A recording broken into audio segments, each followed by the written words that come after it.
Well, let me welcome you to year 4 of this quarterly talk series where we look at philosophers in the middle of their historical situation. I always try to pick people who both were shaped by their history and who made some contributions and in some respects perhaps altered history in some important ways. So it's winter, right? So we kick off with an ancient philosopher. We've done Plato, we've done Aristotle, we did Cicero last year, so it's time for a Stoic. So I thought Epictetus would probably be the most interesting person to do. Although, then when I started doing, putting it all together and thinking about what do we actually know about the guy, we don't actually know quite as much about him as we do, say, Seneca or Marcus Aurelius or some of these other Stoics, so maybe it was not the best decision. We know a lot about what he thought, but we don't know that much about his biography. But we do know that he lived in very interesting times and that he was caught up in some of the both intellectual and political events of his own time. He tried to stay out of it as much as possible, or didn't have much of an opportunity in some cases to do much of anything politically, although he was actually quite close to power, if you think about it. One of the things we'll talk about, he was a slave, so that sounds like a bad thing, but he was a slave to somebody else who was a freed slave, who then was the secretary to Nero. So it'd be sort of like being the terribly treated servant of, somebody who's taking care of the president. Or something along those lines. Perhaps maybe somebody more like taking care of the Russian prime minister, because our president doesn't have quite the same authoritarian power as maybe the current prime minister does. So he was actually quite close to power, but he didn't seem to make any impact on that, and it could be because he was so young at the time. So what I do in this is talk about the history of the philosopher's life, their biography, the historical situation that they were in, what it meant for them in part, and what it could mean for us. And when it comes to the Roman Empire and Stoicism, there's actually, there have been changes in the way that we look at it. A lot of people thought of Stoicism for a long time as a sort of, let's call it a cop-out, a philosophy of pessimism and withdrawal from a screwed-up time where everything was breaking down and going badly. But that actually wasn't quite true. And there's a lot more to Stoicism, certainly the way that Epictetus teaches it. And we have some people here from the Stoic Fellowship, so we'll have a lot of discussion, I think, about that. So I want to talk about that, and then I thought we could talk about Epictetus' own contributions to Stoic philosophy and his influence beyond his time. He's one of the 3 late Roman Stoics who we have writings from. Actually, we do have a few others. We have some bits and pieces of some, and we actually have a few other texts, but he's one of the most important ones. And his thought, pops up in the Renaissance. There were Christians earlier on who are copying out his text, so we'll talk about that. And then we can talk about, what his thought means for the present. But let's jump back into ancient Rome. So, around the time that Epictetus is born, he's really an immigrant in many respects to Rome. We think of Rome as centered in the city of Rome and then radiating outward in terms of the imperial power through Italy and, the rest of Europe and the Mediterranean.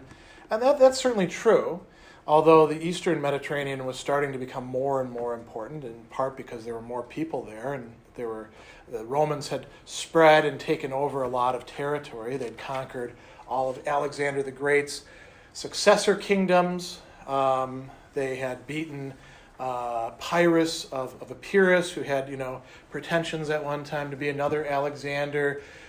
Long before that, they'd beaten the Carthaginians to the south and to the west of them, and they were sparring quite often with other cultures, like the Persian Empire. or they penetrated as far down into Egypt as you could go. So the Roman power was encompassing this very wide matrix, and some of the people in that area were speaking Latin in the West. Many of them were Greek speakers, and Greek culture and Roman culture were starting to interfuse. Some of that was led by people long before Epictetus' time, like Cicero, the Roman philosopher and statesperson who'd gone to the east. They would often send young noble or equestrian men out there to get them ready for power, and then have them study with philosophers before they started taking on real jobs and going through what was called the cursus honorum. And Cicero was very appreciative of Greek culture, but he wanted to translate it into Latin.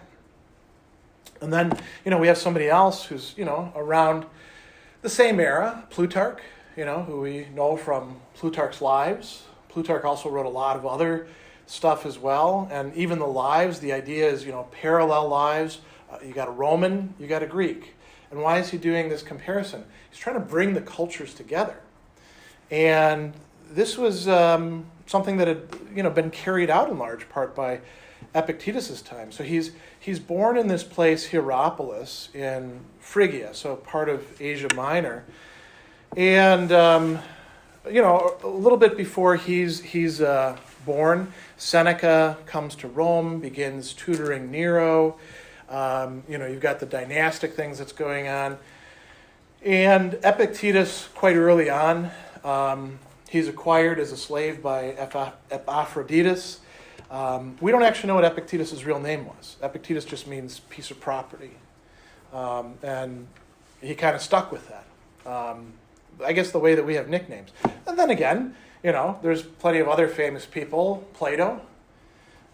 We do know what his name was, but I can't remember it right off the bat. Plato was a nickname that was given to him, probably because of being quite broad.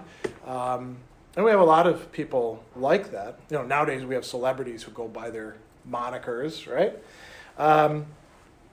Anyway, Epaphroditus takes Epictetus with him to Rome. And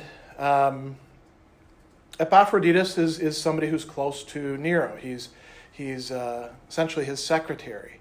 So he's intimately involved with his affairs. Eventually, I've got a thing wrong here. Nero, becomes more and more despotic, eventually has his mother killed. Seneca doesn't have Agrippina killed.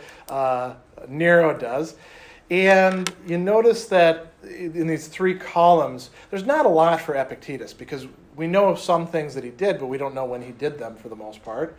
But we do know about all this other stuff. Somebody who's really important for Epictetus is another Roman philosopher, Musonius Rufus. He's a Stoic philosopher. We have some of his work. We have some lectures that he gave. We have some fragments of his stuff, but we don't have a lot from him. And Epaphroditus let Epictetus study with Musonius Rufus. But you notice he's gone quite a bit of the time. There's this constant back and forth of philosophers having to go into exile.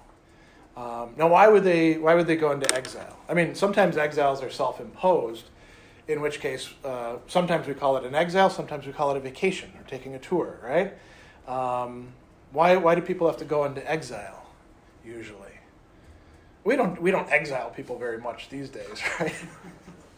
Not frequent punishment. I suppose if we do it in a personal sense, like you really screw up your personal relationship and you find all your stuff out on the porch, you've been kind of sent into exile, right? But we don't do it. We don't do it so much in terms of the whole society. Like sometimes, we don't let people into places. We're like, you can't eat here, or you can't shop at my store. But why would people get exiled? Let things cool down. That could be part of it. You get somebody out of the way so they won't get in trouble. That wasn't usually the case for these guys. It was more active. Let's get them the hell out of here. I don't know, threatened by their ideas. Yeah, that was a big part of it. There's actually what has come to be called the Stoic Opposition. And these were people who followed Stoic philosophy who were critical of the Roman Empire, or the Roman emperors, and some of the things that were going on in the court. And they would say things like, you don't actually have to obey the emperor. It's your choice whether you do that or not, or things were better back in the days of the Republic, or this is being mismanaged, or the emperor has the wrong priorities. And, you can understand that wouldn't make them very popular. So Musonius Rufus doesn't have to go into exile, but follows a friend of his who actually is exiled by Nero, Rebellius Plautus. Seneca himself, another important Stoic philosopher who had been advising Nero, he attempts to retire twice. I guess you could say successful the second time. Now, why did you laugh when I said that? Because there's a good reason. Because he got murdered by Nero. Yeah, commanded to kill himself. I guess you could say that's murdered. I mean, we talk about Socrates being executed by Athens, right? If he hadn't killed himself, then there would have been greater penalties for himself and his family. Seneca is trying to withdraw, and actually, a lot of the writings that we have, like the letters that Seneca wrote, many of them are from that short period. Seneca eventually. Oh, go ahead. His first exile. Yeah. Well, there's that, and then many of the letters are actually from when he manages to semi-retire too. Oh.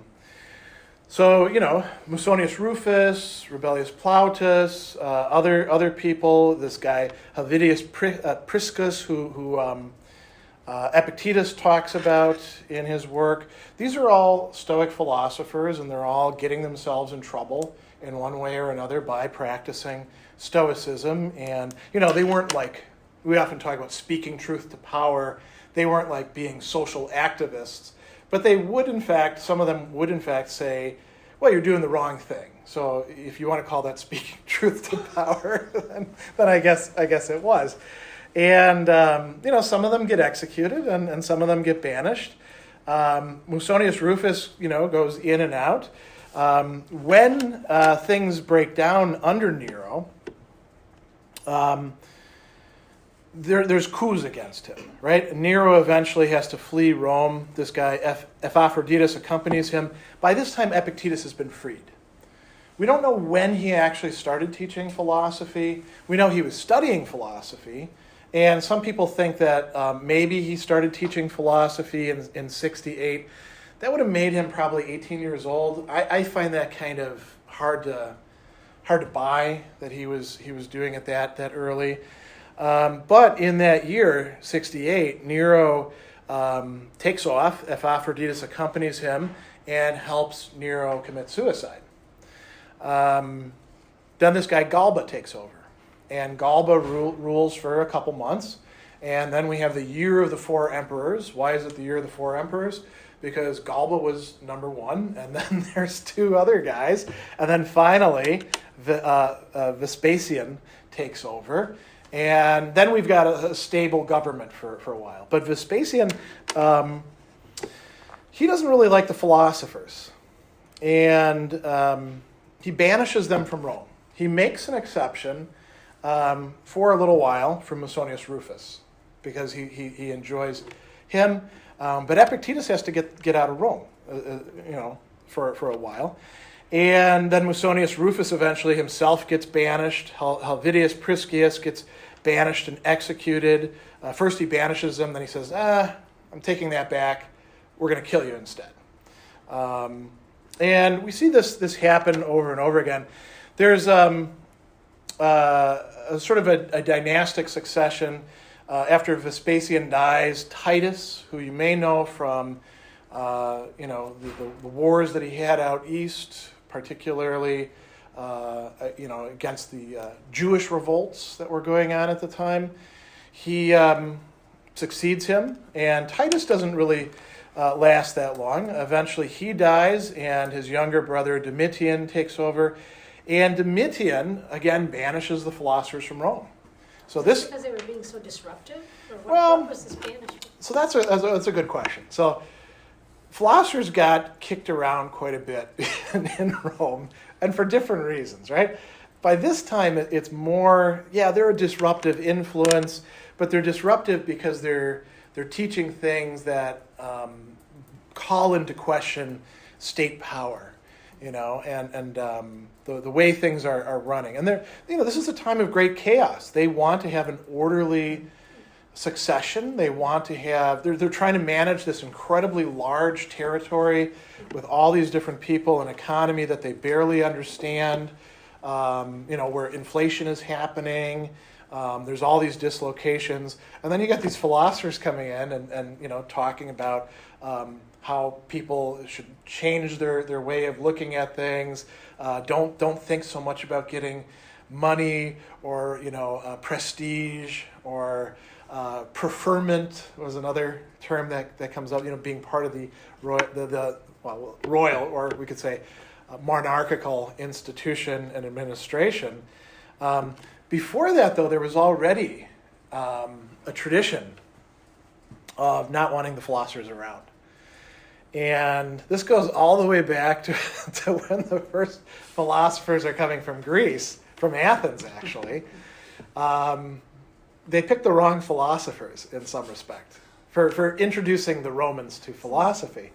Because there's this embassy, and they have a Stoic. So the Stoics are pretty straightforward. They're gonna this is what they believe.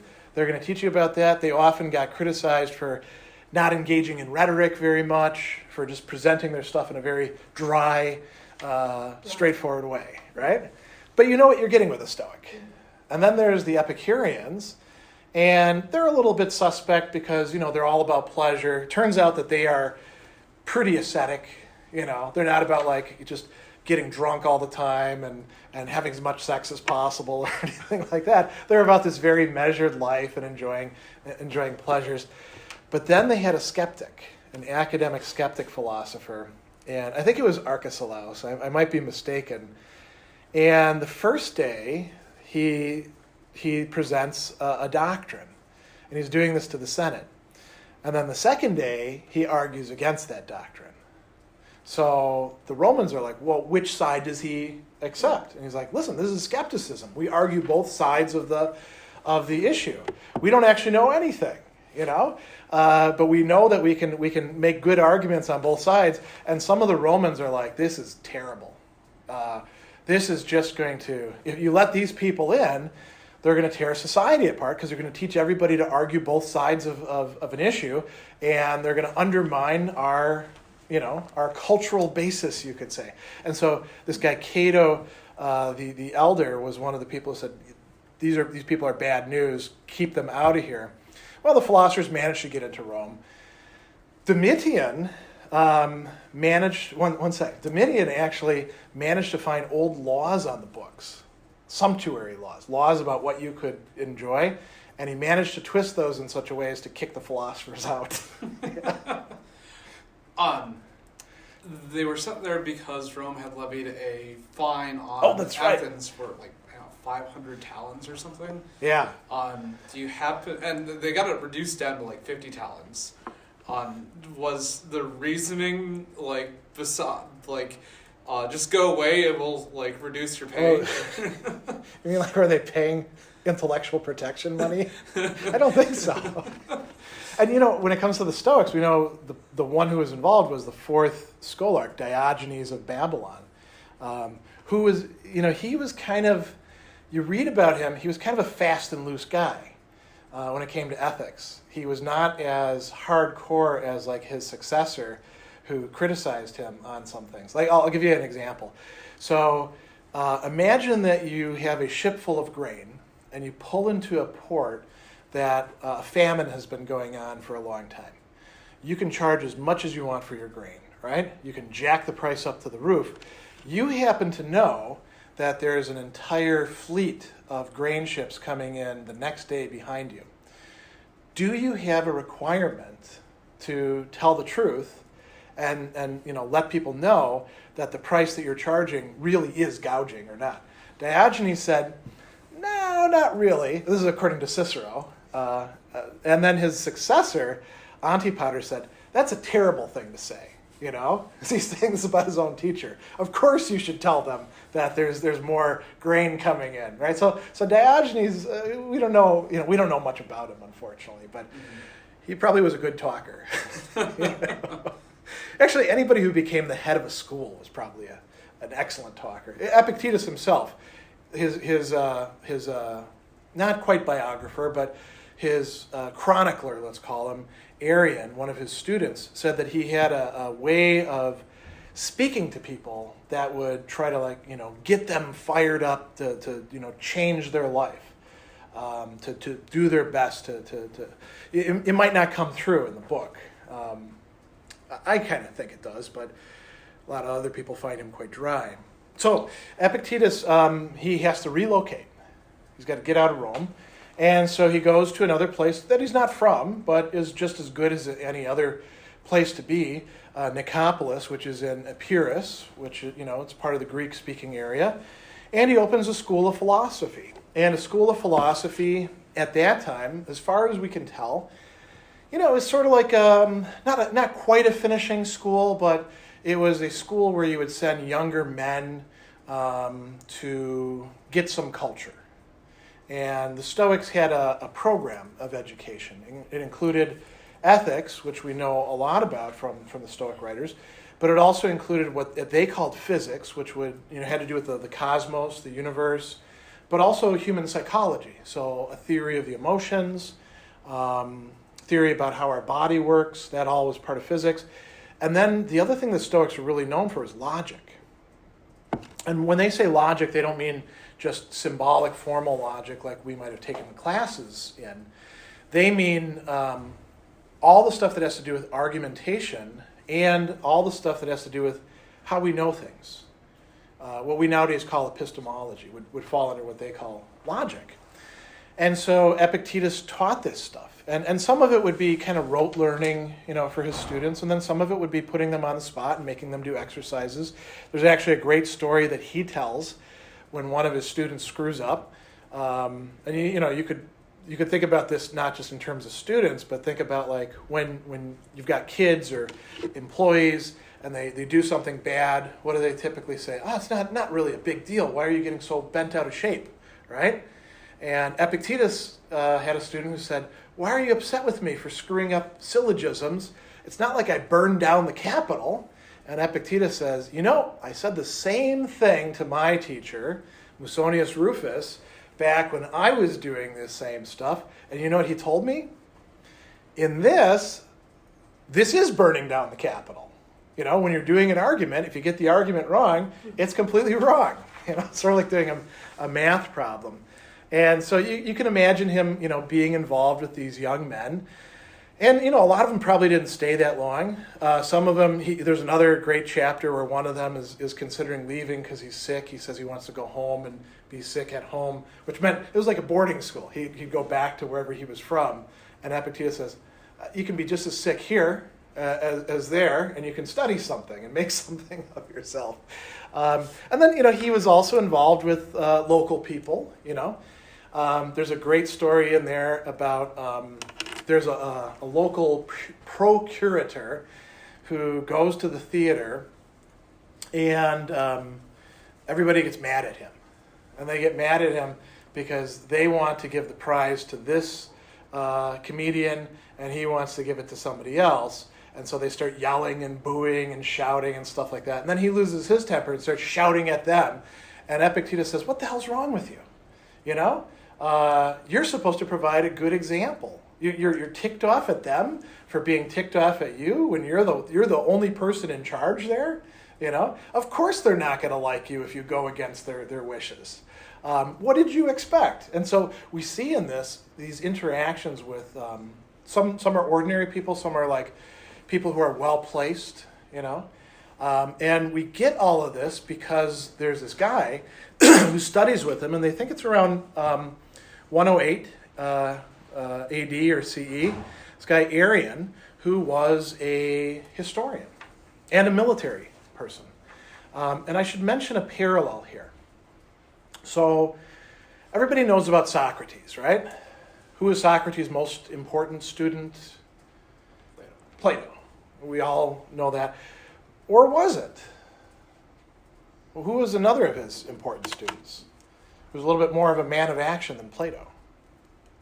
Anyone know? Xenophon. Xenophon was a historian. Xenophon was actually a military commander. He got stuck way behind enemy lines.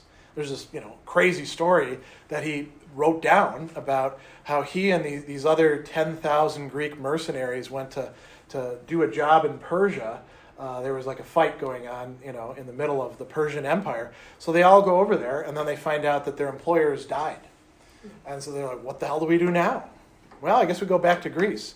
So before they can actually go back to Greece, the Persians invite them in, the commanders, for a nice dinner, and then they kill them all. They kill all the upper level leaders. So now you got these young guys like Xenophon, they're like, wow, what do we do now? They decided to march all the way back to Greece, taking Persian towns along the way, resupplying in those. So it was like sort of their coming of age story in a certain way, right? And it was very stirring. There have been cool movies made out of this. Xenophon wrote about Socrates too.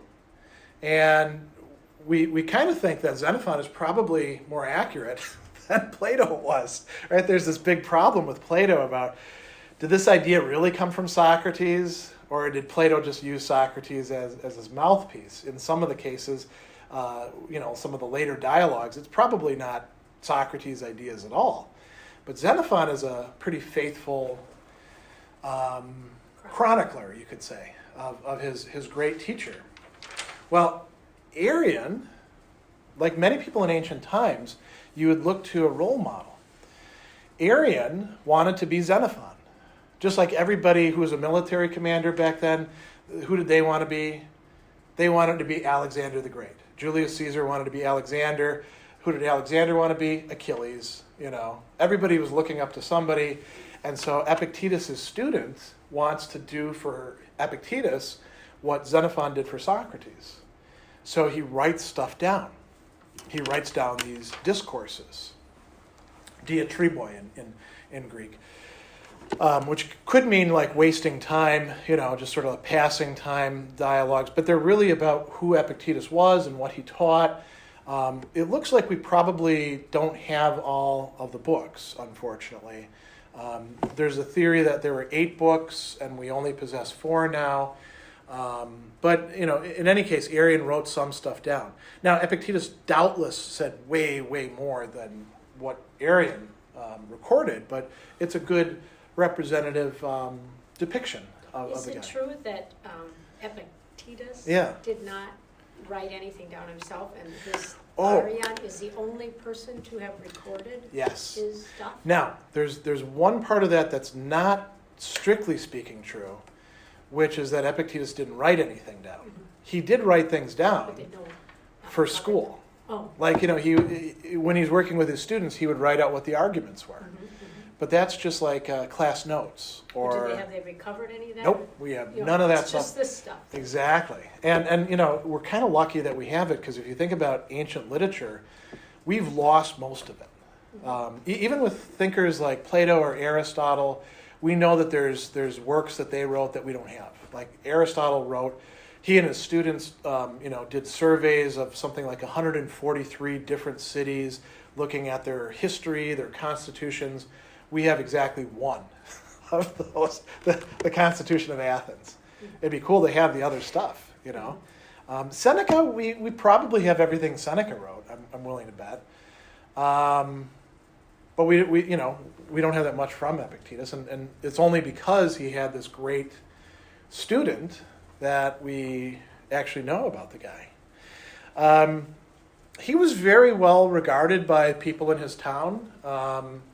They thought he was, very honorable, very moral. They actually at one point erected a statue to him later on. And we don't actually know if this is historically true, but reputedly he was visited by one of the really good emperors, Hadrian. Hadrian is in this bunch. The Romans actually only talked about a few good emperors. And probably rightly so, right? Nero wasn't one of them. Even Vespasian wasn't one. Domitian, he actually was kind of a good micromanager, and he tried to bring everything into order, but he wasn't a good guy. Nerva and the dynasty that starts after him, Trajan, Hadrian, Antonius Pius, and then Marcus Aurelius, the Stoic emperor, those are called the 5 good emperors. The only 5 good emperors in the Roman history. Some people say that Domitian was actually good in certain ways, but the rest of them, I mean, Trajan was considered so good that the Christians considered him to be one of the virtuous pagans in the Middle Ages. So, and Marcus Aurelius, we know about him in large part because of his meditations, where he shows this great depth and profundity and moral commitment. We also know about him because of his biography. He was a great guy. Had a terrible son, unfortunately, and that was the end of the great emperor's line. But so Epictetus was visited by Hadrian, perhaps. It's quite plausible that while Hadrian was doing this tour of the East and Greece, that he actually stopped in. And then Epictetus, not too long after that, dies. And then, sometime after that, Hadrian dies. And that period really from Domitian being assassinated and Nerva being taken captive and then abdicating in favor of Trajan, that whole period is a time of considerable, I won't say peace, because they were fighting wars, but good social order. Epictetus was kind of fortunate. He found a place to be. He could teach. He could do the kind of work that he wanted to do with forming young minds and characters, and he just stayed there. He never married. He had a housekeeper, apparently, and towards the end of his life, he adopted a child, but he never. People made fun of him, actually, for not marrying, because the Stoics stressed that you probably should get married. So there is this joke in Lucian of people saying, Epictetus would say, everyone should, fulfill their role, which means getting married. And then they'd say, we'll marry your daughter, bring her out. And then, of course, he didn't have a daughter. So, but he lived a really good life. We don't really know much more about his biography than that. But he fits within this time where things are really, in his early years, in great tumult. And so why did they allow these philosophers, which were so controversial, and they banished, why did they allow them to then start schools and educate in other places? They just kicked them out of Rome, because that was the power center. That they would then be able to foment the masses in the... Yeah, so that's a good launching point. I mean, the Stoics really were not rabble-rousers, They were, if anything, maybe too austere, too moralistic for some of the emperors. Like Nero, for example, right? Nero liked to get away with doing what Nero wanted to do. You can see this poor guy, Seneca, trying to steer him towards, not being a complete screw-up.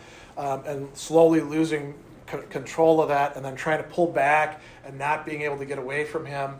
And some of these other emperors, they're more interested in you Stoics should get out of our way so we can rule and keep everything going along in an orderly way. Don't be talking about how the old republic was good. Don't be on that sort of thing. But if they want to go somewhere else and then talk about the virtues and how to fulfill your role, that fits in pretty good with the Roman Empire. Yeah.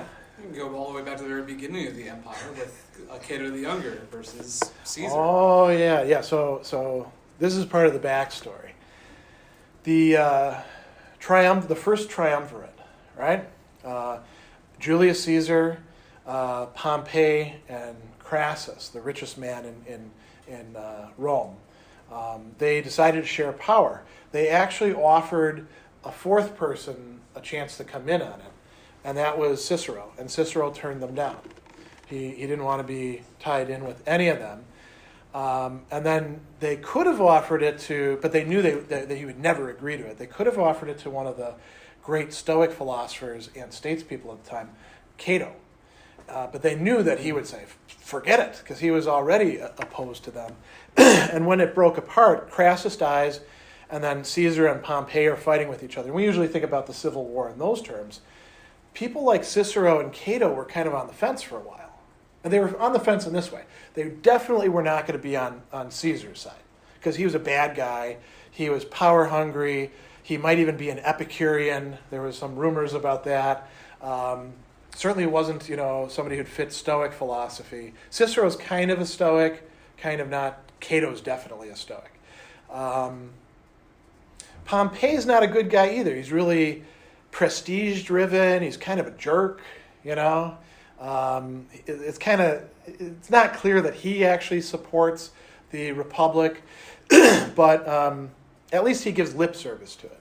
So they reluctantly side with Pompey, and we know who won. It wasn't Pompey, it was Caesar. And so Cato commits suicide, and Cicero doesn't, but eventually he's going to be killed by some of Caesar's partisans under Mark Antony a bit later on.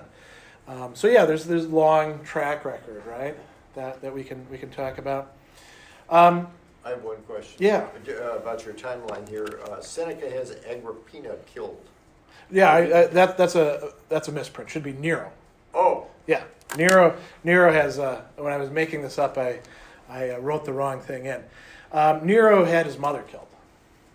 Oh, okay. Yeah, and I don't think Seneca was really unhappy about it, but it was both one of the signs that Nero was, you might say, slipping the bridle, so to speak, and it was also something that got somebody out of the way who could have stood in his way. So, with the or how are we doing on time? With Epictetus, so Stoic philosophy, right? Let's talk about that very briefly. I've mentioned the Stoics a lot. Stoic philosophy was centered on a couple key themes. One is this idea that virtue is really the good, and everything else is either bad, like if it's vice, or if it's other stuff, it's kind of indifferent. Which doesn't mean that we should ignore it altogether, but it just doesn't matter as much as being just, courageous, wise, temperate, or any of the things that fall under that. Stoicism also really stressed doing our duties, fulfilling all of those. That kind of falls under justice. It stressed living in accordance with nature, understanding nature as being a fully developed human nature. There were some other key points that you could probably bring up, but I don't want to spend too much time on that. Epictetus was, in many respects, an Orthodox Stoic, meaning that he's following along the party line. Somebody like Seneca is considered a bit suspect by some of the other Stoics, and Epictetus actually doesn't talk about him, which means that Epictetus probably didn't think that Seneca was completely a Stoic. At least that's what we think. But Epictetus also made some really interesting new twists and contributions as well. So is he Orthodox if he's bringing in some new ideas or consolidating the ideas that are there in new ways? That's a question that we can ask, right? What are some of the new things that he's bringing? One of the biggest is it's right there in the very beginning, both of the Discourses and what we call the Enchiridion, which is sort of like a best hits list of the Discourses in the handbook, literally. Enter, hand, and then the idion means little, so it's like a little tiny book that you could open up and read through. It says that there's some things in our control and some things that aren't in our control. Now, Cicero says that too, Seneca says that too, but they don't quite follow it out the way that Epictetus does. What's in our control? It's not the external things. So it's not our wealth or our clothing or our social position or even our bodies. They're not in our control. And we can talk about what that means. Wait a second, I can decide whether I, take medicine or work out or eat, good food or bad food. Yeah, that's true, but you could still get hit by the bus at any minute. You could be like that guy who, was the big jogging guru and be in really great shape and then keel over from a heart attack suddenly. You can control some of the things about your body, but you don't have total control over it, right? Especially now in our day of potential pandemics of antibiotic-resistant bacteria, right? Or things, mutated viruses. So what's in your control? Well, what you think and what you feel and what you desire and what you choose. That stuff, that's, sort of a small realm, but that is in your control. And we might say, wait a second. I mean, what if you have a terrible day, That's not in your control if you feel crappy afterwards. And Epictetus would say, well, yes and no. I mean, the day might be crappy, but you choose how you respond to it. Do you fly off the handle and start, yelling at everybody, and or get really sad and say, oh, my life sucks so bad, or something like that? Or do you approach it with a kind of cheerfulness and equanimity? That is to some degree in your control, and you can't you think about, we talked about steering a ship. If it's a big ship, you gotta have some time to turn it, right? And habits work that way too.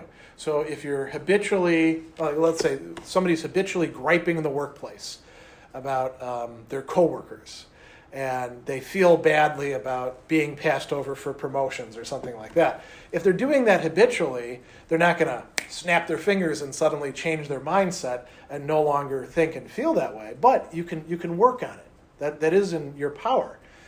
And eventually you can have a much happier life. And so this is something that he stresses probably more than any of the other Stoics, I would say. Another thing is Epictetus doesn't talk very much about virtue. Instead, he talks a lot more about our social roles. So, for myself, as an example, I am a teacher, right? I have about 120-odd students this semester. I have certain duties as a teacher to them, and they're not just the things that are in my contract. There's certain moral duties that I have, to show up prepared to class, to actually grade people fairly, things like that. That's part of fulfilling my role. I'm also a husband and a father. I'm a citizen, I probably have a whole bunch of roles. All of you have a lot of roles, right? And if we fulfill those roles the way we ought to, even if other people aren't doing it, even if other people aren't reciprocating us doing the right thing by fulfilling our role, we can decide whether we want to do that or not. It's up to us whether we're a good, like Epictetus says, the universe doesn't guarantee you a good father, it just guarantees you a father, And you choose whether you're a good child to your father, even if your father's a jerk. That's up to you. What else? The in accordance with nature business. Epictetus brings in a new term. And it's really interesting because this is a term, the only other philosopher in the ancient world who uses the term remotely close to this way is Aristotle, who's not a Stoic. He founded his own school. That term is proiresis, which we translate as faculty of choice, or sometimes people translate it as will. It's the thing that does the choosing in you, right? And it actually directs itself. So when you say, wow, I'm a screw-up, I need to fix myself, that's the part of you that actually chooses the fixing. Or if you say, I need to prioritize things, the part of you that does the prioritizing, that's the proiresis. It's literally choosing one thing in place of another, or grasping one thing in place of another. And Epictetus says that's what you are at the core of your being. You're not your body, you're not clothing, you're not all these other things. You are the capacity to choose. And that is so powerful that it can choose itself. It can direct itself. Now, if we're not paying attention, all sorts of other things can direct us, right? So again, think about the workplace where everybody's whining and complaining. And if you let yourself get dragged down by that, that's a choice. But once you do, you're kind of going along with it automatically. And then you start complaining and getting angry with your coworkers or whatever's going on, right? But what's really cool about this is, this is a view of human beings as autonomous, as able to shape ourselves to some degree, to not just be subject to whatever whims or desires we have, or instincts, or external things that tell us, you have to do things this way, or fate, or the gods, or anything like that. Epictetus is saying we actually have a fundamental choice. And so he calls that proairesis. He says we want to have that in accordance with nature. That's the thing that we want to focus on. And so, for example, to give a very concrete case, in the Enchiridion, he talks about going to the baths. Now, we don't go to the baths, right? I mean, maybe you do, but is there a bathhouse here in Milwaukee? I don't know. Maybe there is. The showers at Like at the athletic club, or yeah. Well, except you don't. That's not a bathroom. Yeah, you're not sitting in it so much. So think about the public swimming pool, right? When you go to the public swimming pool, why don't people want to go to public swimming pools other than the pee in the water, right?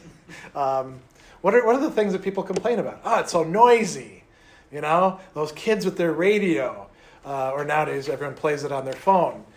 Somebody might take my stuff, there's too many people here. Everyone's jostling each other. So Epictetus says when you go to the baths, you have a choice.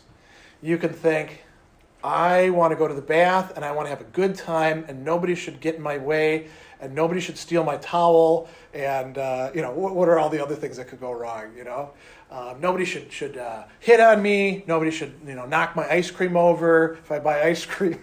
You can do all those sorts of things and have those expectations, and you're setting yourself up probably to be disappointed. Or you can say, I want to keep my faculty of choice, my proairesis, in accordance with nature. And if that means letting this other stuff go, that's what I have to do. So this is really central. What does it mean to keep it in accordance with nature? To not allow yourself to get all upset about this stuff, to not allow it to be damaged. I'll give you another example. Epictetus thinks, like the other Stoics, that getting angry is not a good thing for us. He's got this great line where he's trying to reason with somebody who's getting angry with somebody else. And he says, so let me get this straight. They did something wrong to you, right? They harmed you in some way. And Epictetus would say they didn't actually harm you. You're just deciding that they've harmed you. But let's say they did harm you. So your response to them doing something bad is you're going to do something bad to them that you know is bad? How the hell is that going to make you any better? Isn't that just going to damage you now? I mean, they're already screwed up. That's why they're doing the stupid behavior that they're doing. You should actually, instead of getting angry at them, probably feel sorry for them. But if you want to get angry at them, isn't that totally irrational? And if you allow yourself to get angry, that would be, for the Stoics, we would say it's just natural, right? The Stoics would say, no, that's not human nature. That's damaged human nature. Totally realized human nature wouldn't be getting angry at people. You would actually roll with things. You might actually laugh at things. You could probably look at the people that are doing dumb stuff and maybe damaging your goods and say, those goods aren't me. And if that's the sort of thing that they want to do, I guess that's what they're going to do. I don't have to get emotionally invested in that, right? That would be keeping yourself in accordance with nature for Epictetus. Another key idea that he brings up, which has to have come from other Stoics, but we don't have this in other Stoics, is what are called the three fields or the three disciplines. This has become a very big part of modern Stoic, you could say, pedagogy and practice. One discipline is what we call the discipline of desire. What is it that we have to analyze? What is it that we desire? What is it that we're averse to? Do we have good reasons for that? Are we desiring the wrong things? Should we redirect our desire? Should we desire to have better desires? All of those could be part of that discipline. And you can think about what modern psychotherapy does, right?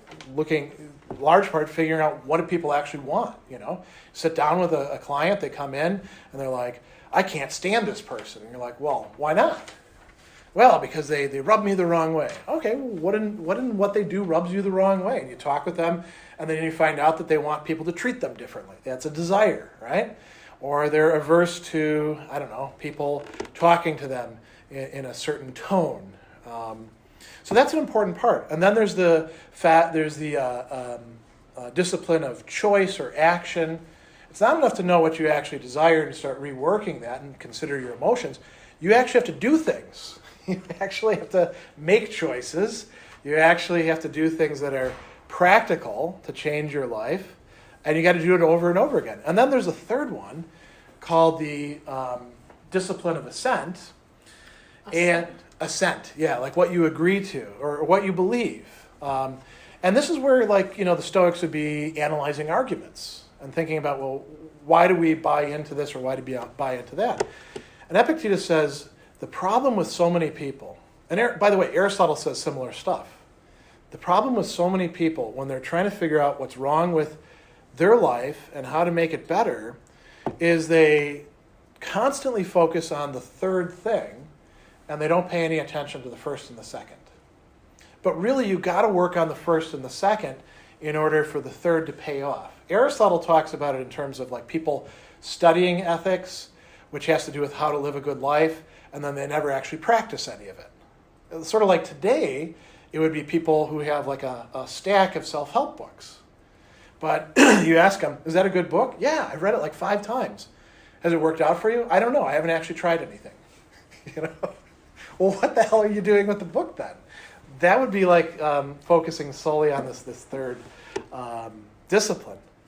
And so Epictetus, he constantly reminds people you have to actually practice philosophy or you're not going to see any of the benefits from it, and you're probably not even going to fully understand it. So it's a very different conception of philosophy than what we preach in philosophy classes today, isn't it? Like in academic philosophy classes, where, ethicists quite often are not good people. We've had some major scandals in recent years with these big name ethicists who are sexually harassing their graduate students for years and years. Well, that's a problem. They're not practicing what they preach. The Stoics were very big on practicing what you preach, and they gave a long list of what they were preaching. So there were a lot of things to practice. It might take an entire lifetime. Now, the one other thing that I wanted to mention in terms of history, Epictetus had an effect on history. He influenced the last of the great or good Roman emperors. Marcus Aurelius is a follower of Epictetus. He's not the only person that he follows, but he cites him. So here you have an emperor who's citing a former slave who he thinks is an important philosopher. That's around Epictetus's time. There are other... So he was alive? Epictetus was alive with that? Or is that... No. The emperor post... Yeah, but it's within the same century after Epictetus's death. Yeah, I was trying to think, when was Marcus Aurelius? Obviously after Hadrian. After Antonius Pius. So they could have... Did their lifetimes overlap at all? That's a good question. I do not believe so. If they didn't, there's not a huge gap. What do you have to say? Well, Epictetus is... So these discourses, right? And the Enchiridion, they were floating around out there in the form of scrolls that you could read. Nice. And so Marcus would have read Epictetus. He read a lot of other people too. He cites, Theophrastus, who we've got almost nothing left of his stuff, unfortunately. He was an Aristotelian thinker, and a whole bunch of others as well. Do you have the death of Epictetus in there? Yeah, about 130. Nobody's really quite sure. Marcus Aurelius is reported to be born in 121 AD. Okay, so they did overlap, but they're in different places and He would have been 10. 10. Yeah. 9 or 10. Yeah, he would never have encountered him. It's kind of a cool thing to think about. So Epictetus's works were preserved, at least part of them. The Enchiridion got commented on by this guy, Simplicius, in the 6th century AD. Simplicius seems to have missed out on some of the things that Epictetus was saying. Like, he didn't catch how important proairesis was. There's some other things about that as well, but Simplicius wasn't a Stoic. Simplicius was a Neoplatonist, so he's not from the same school. So he's got different ideas. The monks, in the Middle Ages, at least in the West, the main book reproduction was happening because monks were copying things. Mm-hmm. Although actually it wasn't just monks, nuns did too. And we found some really interesting things about manuscript illumination. Mm-hmm. Looks like nuns were involved with that. I don't know if any of you have seen that recent thing about the one who had the lapis lazuli in her teeth. Mm-hmm. Yeah. From probably licking her brush. Mm-hmm. She was a manuscript illuminator. So clearly women were involved in some of this textual production stuff. But here's the thing with the monks. They kept Seneca. They turned Seneca into kind of a pagan saint.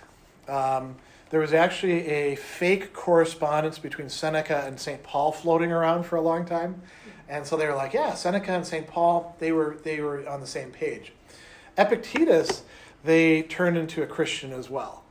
And it's interesting because Epictetus probably knew a little bit about the Christians. He calls them the Galileans.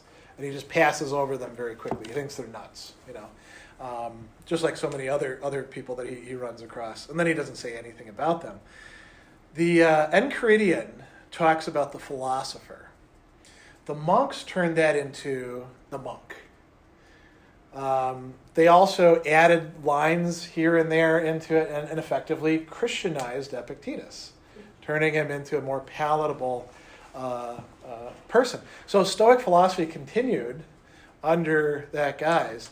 His discourses were also floating around. We know that, for example, the Bodleian Library had a 12th century manuscript that others were copied from. So in medieval Europe, they did have some Epictetus, although he wasn't being read quite as often.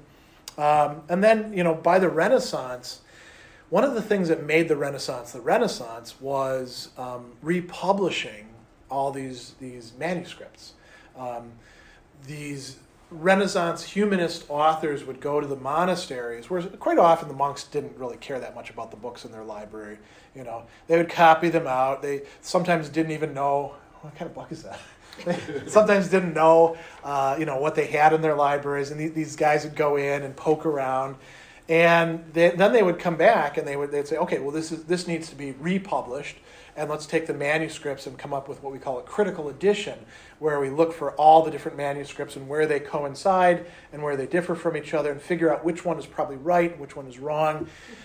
Well, doing that put Epictetus, much more back in the forefront. It also brought, Seneca into the forefront, and also Marcus Aurelius.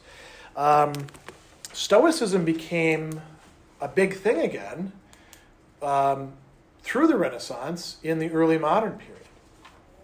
So you have these Christians who are looking at Epictetus and the other Stoics as being more or less on the same page as Christians, and trying to bring together Christian thought and Stoic thought. And sometimes they were pretty successful with this. Sometimes other Christians thought that what they were doing was actually really off base. Pascal, for example, criticizes Epictetus, and he thinks that the reason why Epictetus is wrong is that he is too optimistic about human beings. The Stoics stress the grandeur of human nature. They also stress how screwed up we are, but they think that we can all fix ourselves. Whereas, Pascal thinks that's a little presumptuous. You probably need some divine grace to do that. You need some help along the way. Some people can fix themselves, but if they can, it's probably because God helped them to be in the state where they're not as screwed up as everybody else. And so there's a lot of thinkers who are bringing up Epictetus throughout the ages, particularly in the early modern period. kind of falls out, he does get read, but he kind of falls out of favor, I would say, then until the 20th century. And then there's a couple other things that really put Epictetus back on the map. One of them is the cognitive revolution in psychotherapy. Albert Ellis was a big fan of Epictetus because Epictetus would say things like, it's not the person saying something that insults you, it's your judgment that you've been insulted that is causing you to feel insulted. And so Ellis, drew upon this, and then the whole, cognitive family coming after him are kind of indebted to Epictetus, as well as, I guess you could say, to Seneca and the other Stoics. Another person who's quite important in the story is James Stockdale. Do you guys remember him? He was Ross Perot's running mate. He totally lost the debate that he was involved in, although 2% of the people polled thought that he won the debate, believe it or not. It was a 3-sided debate. Who were the other principals in that one? That was when Perot was the spoiler between Bush and Clinton, right? So it was Bush, it was Quayle, and then Al Gore. So it would have been Gore, Stockdale, and Quayle. And, he made Quayle look good. So that's quite an achievement. But he wasn't very good on stage. He was, however, very good in his writings. Stockdale had been a prisoner of war in Vietnam, and he survived the camps. And he attributed surviving the camps to having read and thought about and applied Epictetus. And the reason that he did that, it was kind of hero worship on his part. It's kind of funny, we come full circle. Frederick the Great, the Prussian king who fought against everybody all at the same time for about 7 years. It was called the 7 Years' War. And then he basically bankrupted his country doing so.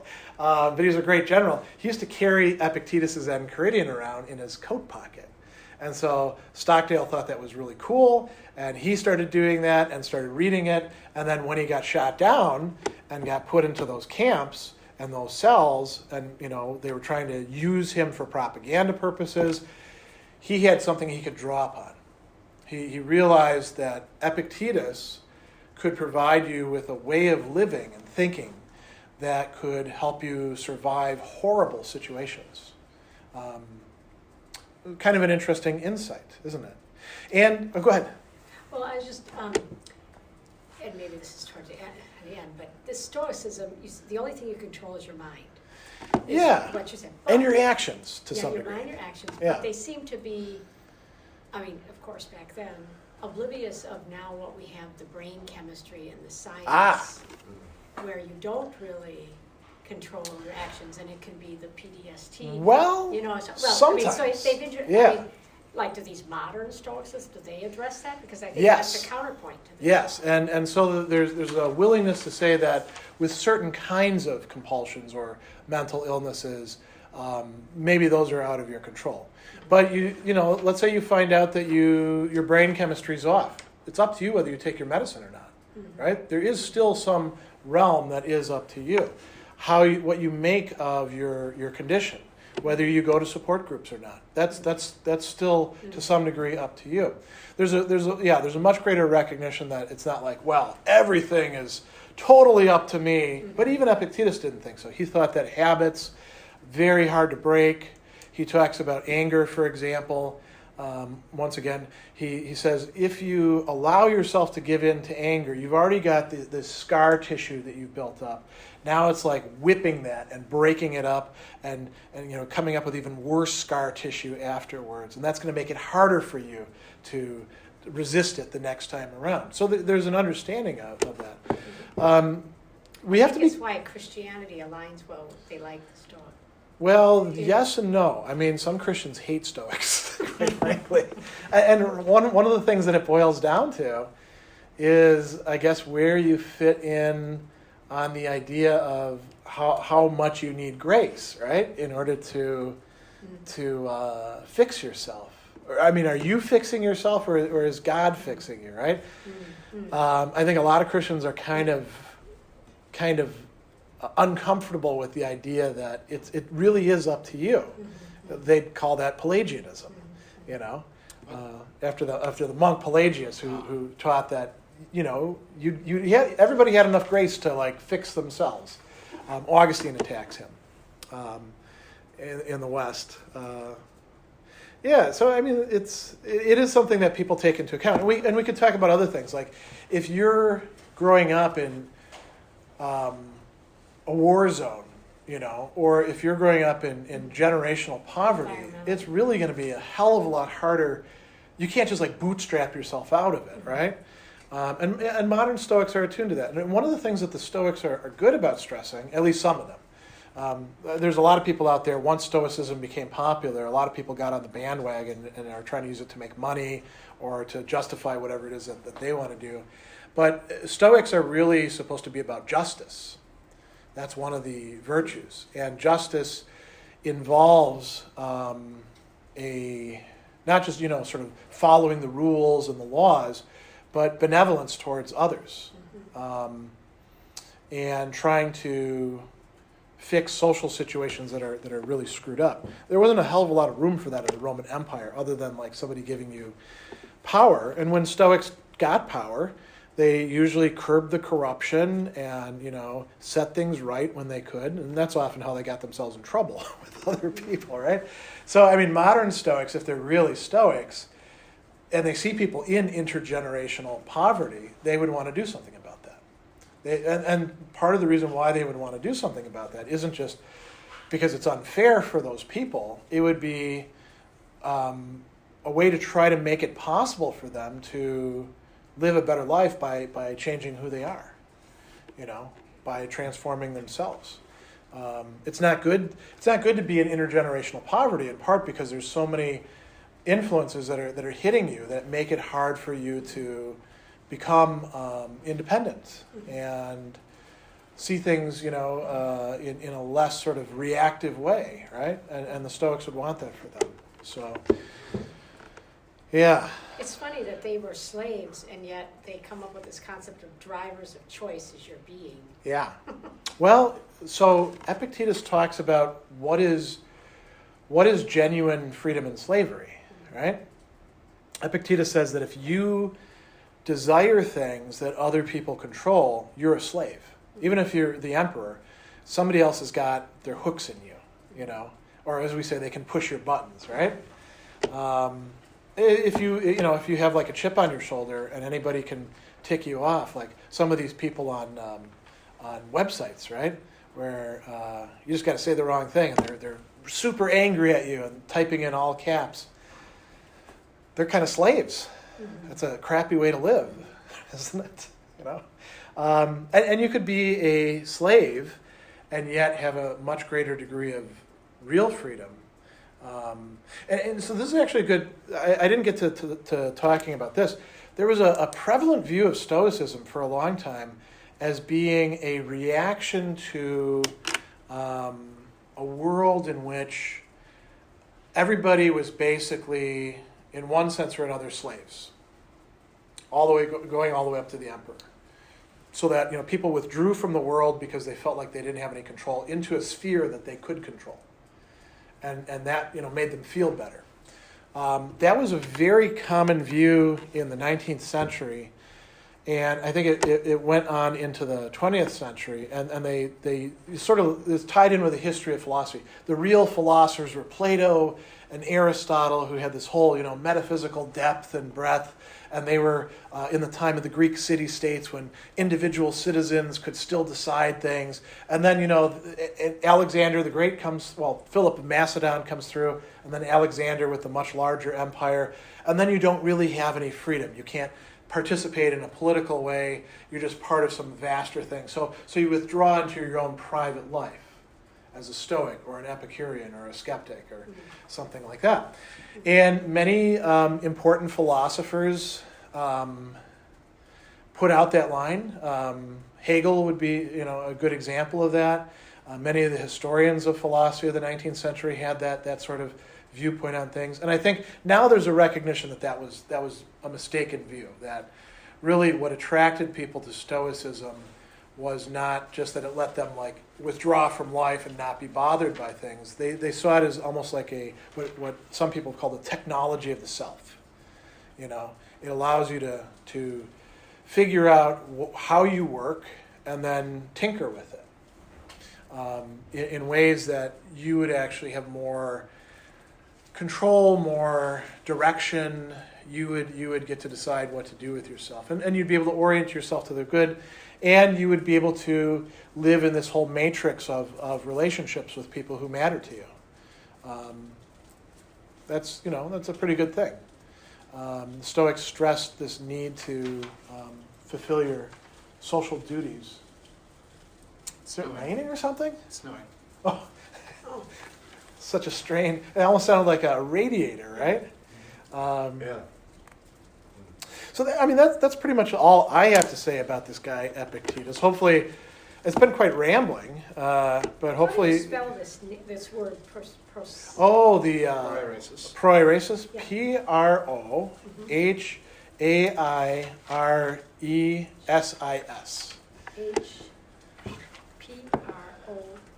P-R-O. H. H-A-I-R-E-S-I-S. Yep. And it comes from the words that mean pro, right, in front of or in place of, and then hairein is to grasp, to grab onto. And so you could actually translate it as like prioritizing. You know, I want this rather than this because I can't have both. Okay, thank you. Yeah, and it's a very useful concept. You could translate it as will if you want to, you know, in our contemporary sense of the term, I think. And if you think about it, our proairesis can be in better shape or kind of damaged. You know, we choose what we feed it. That's not what Epictetus says, but it's not a bad metaphor, I think. You know. So what, you guys have had some questions for me already. What other questions or comments or things you want to bring up? Where do you come up with this term, the technology of self? So, Foucault uses that. No. Who you?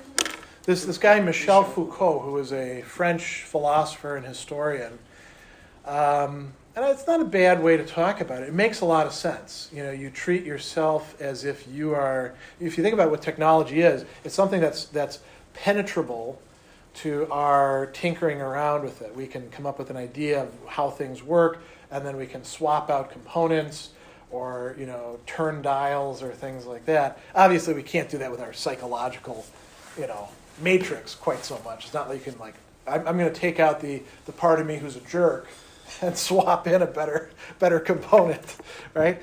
But you can work on yourself. So it's kind of a good metaphor, I think.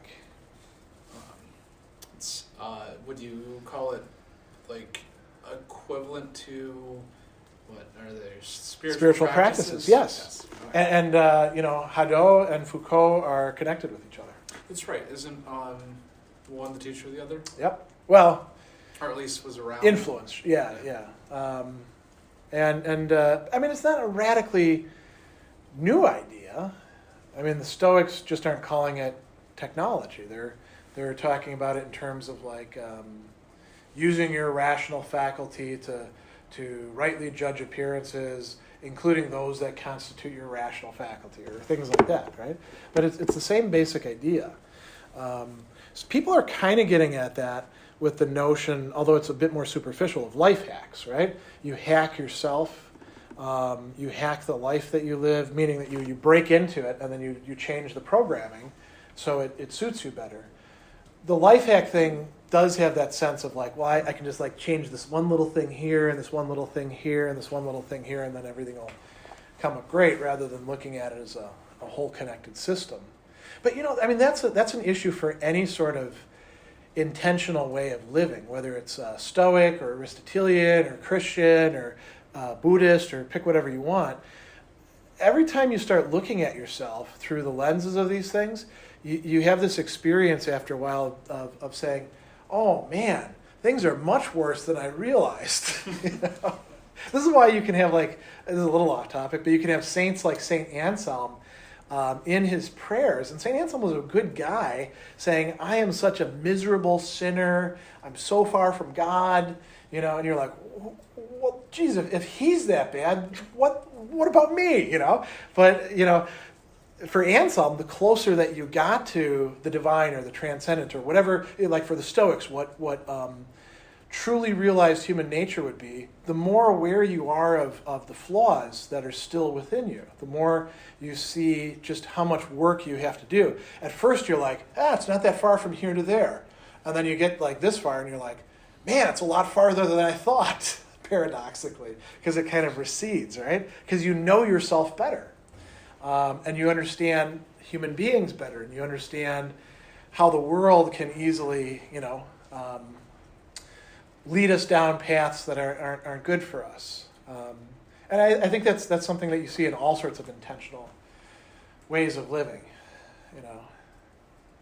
Yeah. You hear the phrase "happiness is a choice." I mean, would you say this is the origins of something like that? It could be an origin. I mean, I mentioned Aristotle, right? So Aristotle thinks that there's a number of different sort of viewpoints on what happiness is out there, and some of them are wrong. And people believe them, and then they screw up their life because they believe them. Like, for example, thinking that making a ton of money translates into happiness. Some people actually believe that in ancient times, and some people believe that in the present. And you look at people who are making a ton of money, and they're often not very happy. If they are, it's not because of the money, it's because of other things. And another one Aristotle considers is like pleasure. He says, it's good to have pleasure. It's fun. I was actually talking with my class about this today. What do they like to do on vacation? They're very prudish. It's kind of funny. This current generation, we have, what are physical pleasures? Well, drinking, eating nice food, sleeping in, watching Netflix. None of them want to say having sex, Although the ancients, they knew that was something that we desired. And I told all my students, man, if we didn't have desires for that, none of you would exist, right? So, but, that a life devoted to that, it's not a terrible life, but it's not a completely human life. Aristotle says that's a life that's kind of fit for pigs. Actually, Epictetus says people who are like that, they're like sheep. He uses the metaphor, sheep just want to screw and eat all the time, and that's good enough for them. But we need more. And so Aristotle talks about choosing something more that he equates with virtue and having relationships and having some wealth, right? So maybe it fits here that the Stoics kind of thought that they had a sort of radical view in a way that you could be happy by pursuing virtue. That was all just virtue, yeah. And I read recently, I don't know anything about it, but that Aristotle had a different view. There were some things that the Stoics would call preferred indifference. Exactly, like and stuff like that weren't necessary for him. Yeah, he thought that you need to have some small measure of possessions and wealth. And you also need people to share it with. And that was it. It's nice if you have health, but you can be happy without health. Although if you have really terrible health, Aristotle would say you're probably miserable, But for him, it was about virtuous activity as the main thing. You just need these adjuncts. For the Stoics, they're more radical. They're like, you could be happy just with virtue. The perfect, that is, you mentioned Stockdale. I don't know much, haven't read his stuff actually, but I know a little bit about him. I mean, if there's any guy that had to live by that, it was him when he was as prisoner of war. Yeah, but you notice he doesn't say miserable. He doesn't say I was happy in the prison camp, right? He just wasn't as miserable as all the other guys. And, but then you mentioned Albert Ellis, of course. Yeah. His thing is the psychology, rational emotive psychologist.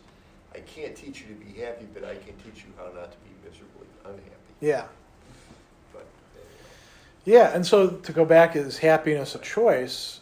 The Stoics, Aristotle, they would say, it is a choice, but it means you have to choose the right things. So it's not just like I'm unhappy, and somebody gives me a greeting card that says happiness is a choice, and I'm like, oh, you're right. I'm going to choose to be happy, right? I got to actually like do things that will allow me to feel happy, which probably means like figuring out what the hell's wrong with me, why I'm miserable. So, and that, I think that's where a lot of people get stopped, right? Because they're like, oh, I don't like being miserable. And then they get a self-help book, and the self-help book says, well, you need to do this and this and this. And they're like, that's really good. Yeah, that's a great idea. I'll do that tomorrow. It's like a diet. Yeah, exactly. And, in a way, it's kind of funny, too, because if you think about diets, right, a lot of them are pretty much BS. Like, you're just going to eat potatoes and limes for a month, right? So, the limes so you don't get scurvy. Well, that's a terrible diet, right? But if you do it, you'll probably lose weight, Pretty much if you do anything and you pay attention to what you're eating and you restrict the amount that you're going to lose weight. You're probably going to gain it back, right, as soon as the diet's over. And with, like, spiritual practices, you could probably pick almost anything, and if you actually did it for a month straight, you probably would be marginally happier. You would be less screwed up, right? Now, that doesn't mean that it's actually going to stick. Sustainability. Yeah, it needs to be part of, like, a comprehensive program that you're committed to. And probably, you probably do need to share it with a community. I think this is one of the things where modern Stoicism, to go back to your question about, like, the recognition about human nature, the Stoics talk about us being social creatures, and there's probably a better recognition now that we don't have to be these, like, heroic individuals off by ourselves, totally, impervious to fate, but that it's better that we're actually, like, connected with each other and support each other. There was a statistic I read recently that loneliness is a bigger killer. Did Yeah. you see that statistic? Reported somewhere than cancer and cigarettes. They're finding out that it has Yeah. actual physiological effects on us, Yeah. which makes sense, It's funny, there's all these things where scientists are like, that's all BS. Those crazy medievals or ancients, they believed, like, people could die of a broken heart, And then they start studying it, and they're like, well, actually, you can damage your heart by living the wrong way, and having all this sadness or anger. Totally off topic here. Aristotle thought that anger was a boiling of blood around the heart. And he actually thought that the brain didn't do the thinking for us, the heart did the thinking. And that the brain was sort of like a radiator, it keeps the blood cool. All those. He didn't actually have a notion of a radiator, of course, because they didn't have cars back then. But, we're finding out that if you get angry all the time, now it's not because blood is boiling around your heart, but it does screw up your heart, or it screws up other things for you, Could be all the cortisol streaming through your system, right? Yeah. So, but the ancients weren't totally off on a lot of this stuff, between the body and the mind. Look at, like, how often or how quickly spouses die after their first one dies. Yeah, that's a good example. Right. We had to put down one of our dogs who was 14 years old, and he was really, he made it to the end, and his body was failing, and he was having seizures and stuff like that. And we put him down because he was really no longer himself for more than just a little bit. He snapped at my wife, almost bit her, the person who raised him from a puppy. And then he, like, caught himself, and he had almost like a look of horror on his face. And we have another dog who's 13 years old who grew up with him.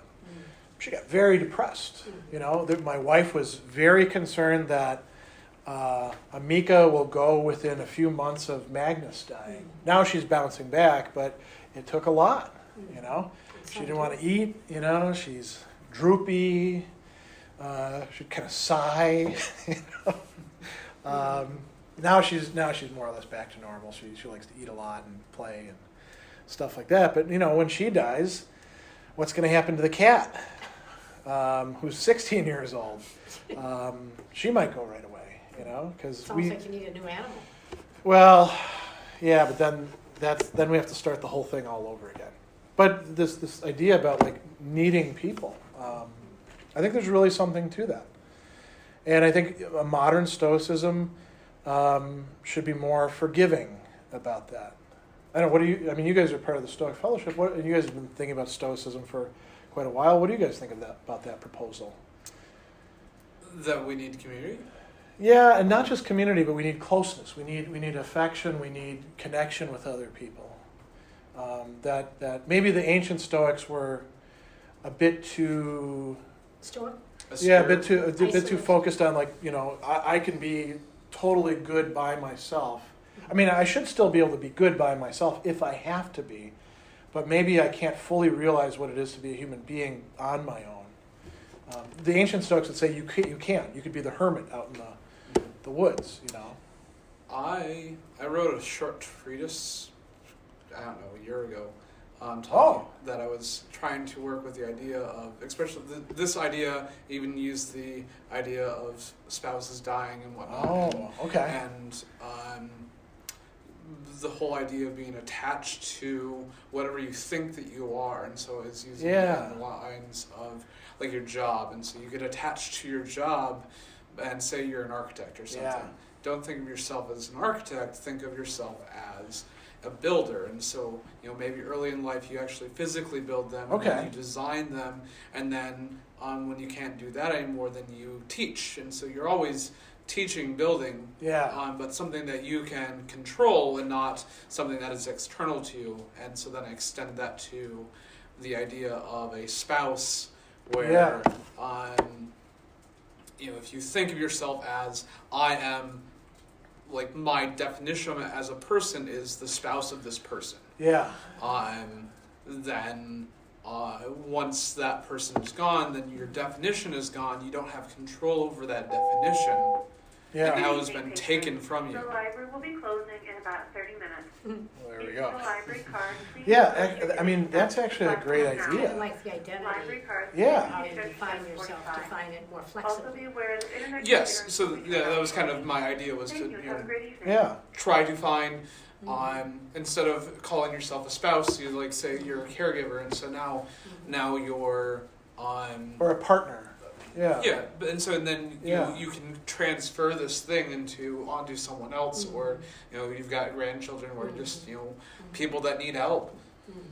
That I think is actually a really great idea, and it could work within relationships too. I mean, you think about like when people go through midlife crises, it's often very hard on their spouse because the spouse is like, "Hey, I'm not having a midlife crisis.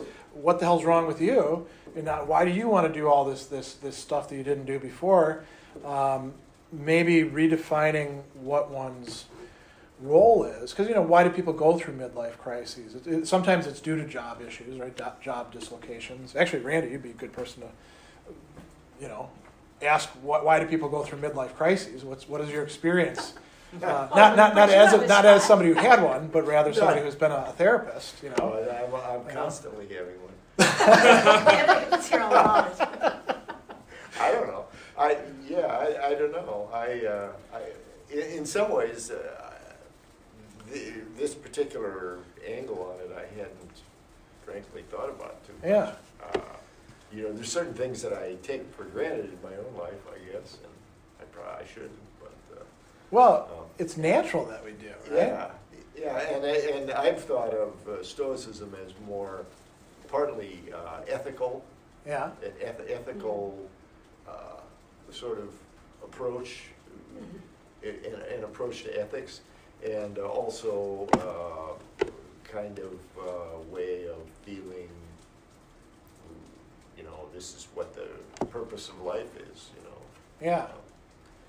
But part of it, roles. They talk about roles. Which one role is, in fact, your role as a spouse or as in relationship to other people. It's a real important part of Stoicism. But so far anyway, it's my main way of thinking about it has been sort of an ethical. I mean, do you think that a lot of couples wind up in trouble because they understand their roles as it comprises this, and this early on, and then the situation that they're in changes, and maybe one of them gets that the role actually includes something else, or something has to drop out, but the other one doesn't, and then, like think about like sex, for example, or money matters. A lot of people get into relationships and they don't really want to think about money, but if you're going to live with somebody for a long time, you actually have to be on the same page. Here's the thing. I don't know if this is related, but a guy that really has studied couples a lot, this guy John Gottman. Oh yeah. Yeah, Gottman talks about there's two kinds of problems. There's solvable and unsolvable problems. And one of the keys to having a relationship work is to be able to manage unsolvable problems because you can't solve them. Yeah. Like other people, they're not going to be mirror images of you. They're going to go in a different way at some point, and you're going to go in this way. And how do you work those things out? The big problems like buying a house, you can solve those, but I want to be more independent. She wants to be more together all the time. Yeah. Those are always there. Yeah. I don't know if that's relevant. Family issues are like that too. Like, these are your in-laws. Yeah. Right. They're not solvable. Yeah. The one thing that I really liked about Gottman's, you're welcome. The thing I really liked about his book was that point that he made about you can tell who's likely to make it by if they show contempt for each other. Yes. That's right. If you show contempt, forget it. The relationship is probably doomed. Yeah, that's one thing that he says he can tell within half an hour who's going to get divorced, or maybe even less. Yeah. The contempt is the killer. And I was into this at one point, and I don't remember the other kinds of things that you can work with, but contempt is really the killer. Yeah. Aristotle talks about like the difference between anger and hatred. Anger, somebody does something that you perceive as bad, you want to punish them, right? But you still want to maintain a relationship. You want them there so you can punch them or, say something mean to them. That's why like when they start walking away, you're like, hey, don't walk away from me. I still have more to say, Hate, Aristotle says, wants the other person not to exist. Yeah. Literally not to be. Like maybe even not to even be in the past. if possible.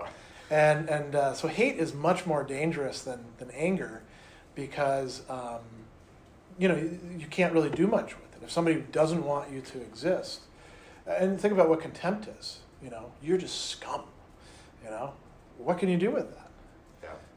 I mean, from a Stoic perspective, you say, well, I don't control their feelings, but, here's a good question for those of you that are, sort of arguably modern Stoics.